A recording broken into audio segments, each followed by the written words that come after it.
English for Beginners Lesson 2 ආධුනිකයන් සඳහා ඉංග්‍රීසි පාඨමාලාවේ දෙවෙනි පාඩම නම් ගම් ලිවීම. අද නම් ගම් ලිවීමේ දෙවෙනි කොටස. අපි පළවෙනි කොටසින් කොහොමද නම් ගම් ලියන්නේ කියලා ඉගෙන ගත්තා. ඒ කොටස ඔබ නැරඹුවේ නැත්නම් මුලින්ම එය නරඹන්න. අද අපි ඉගෙන ගන්න යන්නේ vowels මුලට යොදා නම් ලිවීම ගැන. ඔබට මේ පළවෙනි පාඩමේ මේ ඉංග්‍රීසි ශබ්ද පිළිබඳ ටියුට් එකක් ලැබෙන්නේ නැති. ඒක බලාගෙන අපිට මේ නම් ලියන්න පුළුවන්. ඔන්න අපි පළවෙනි පාඩමේ ඉගෙන ගත්ත මේ නමක් ඉංග්‍රීසි භාෂාවේ ශබ්දයක් සෑදෙන්න කොන්සනන්ට් එකක් සහ වවල් එකක් එකතු වෙනවා කියලා. ඒ වුණාට මේ අද ඉගෙන ගන්න මේවයි වවල්ස් වලින් තමයි පටන් ගන්න. එතකොට වවල් එකක් තමයි මුලට එන්නේ. එතකොට අකුරු දෙකක් එන්නේ එක අකුරයි. බලමු පළවෙනි නම. අමර. ආ කියන්නේ ඒ අකුර. අපි ඉගෙන ගත්තා. නමක් ලියනකොට අපි අනිවාර්යයෙන්ම මුල අකුර කැපිටල් යොදනවා කියලා. එතකොට ඒ පමණයි අයන්නට එන්නේ. මයන්නට. එම් ලිව්වා මා ආහෙන්නේ. අපි ඒ දැන් රයන්නට. ර කියනකොට අයන්න හෙන්නේ. අමර. අරුණි. කියනකොට එනවා රයන්නට. යු. නයන්නට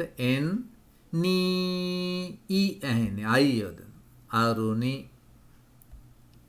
එරන්ද එයන්නට. එයන්නට රයන්නට. ආහෙන්නේ අකට. ඒ දැම්ම වවල් එක අකුරයි. අල්නයන්නට එකයි දීයේ එරන්ද. ඔබ මේ පාඩම නරඹන අතරතුරේදී සපයා ඇති ටියුට් එක මේ වචන ලියන්න. මේ නම් ලියන්න.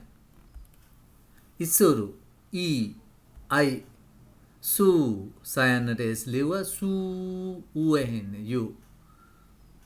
රූ කියනකොට රයන්නට ඌ ඇහෙන්නේ යු. ඉසුරු. ඉඩංගොඩ අයි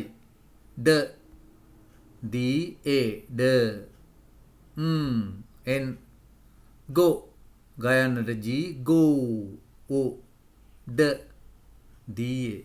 ඉඩංගොඩ. ඔමිල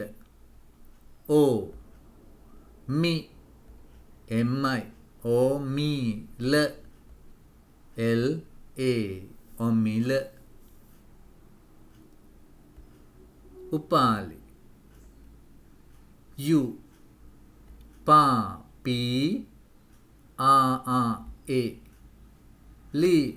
ලයන්නට උපාලි. උදාරි දාරි.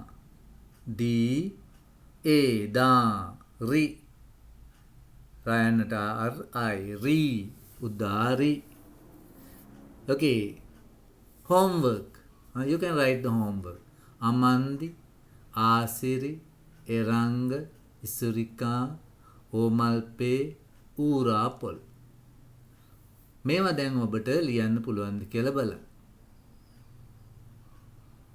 ඔයා අර ශබ්දකොලේ බලාගෙන තමයි දැන් ලියන්නේ. ශබ්දකොලේ බලන්නේ නැතුව ලියන්න පුළුවන් වෙනකන් අපි නම් ලියමු. අපි ඊළඟ පාඩමේදී අපි කතා කරන්න යන්නේ අල් තයන්න සහ අල් චයන්න එන නම් ගම් ගැන. එහෙනම් අපි ඒ වීඩියෝයෙන් හමු වෙමු. Good luck all of you.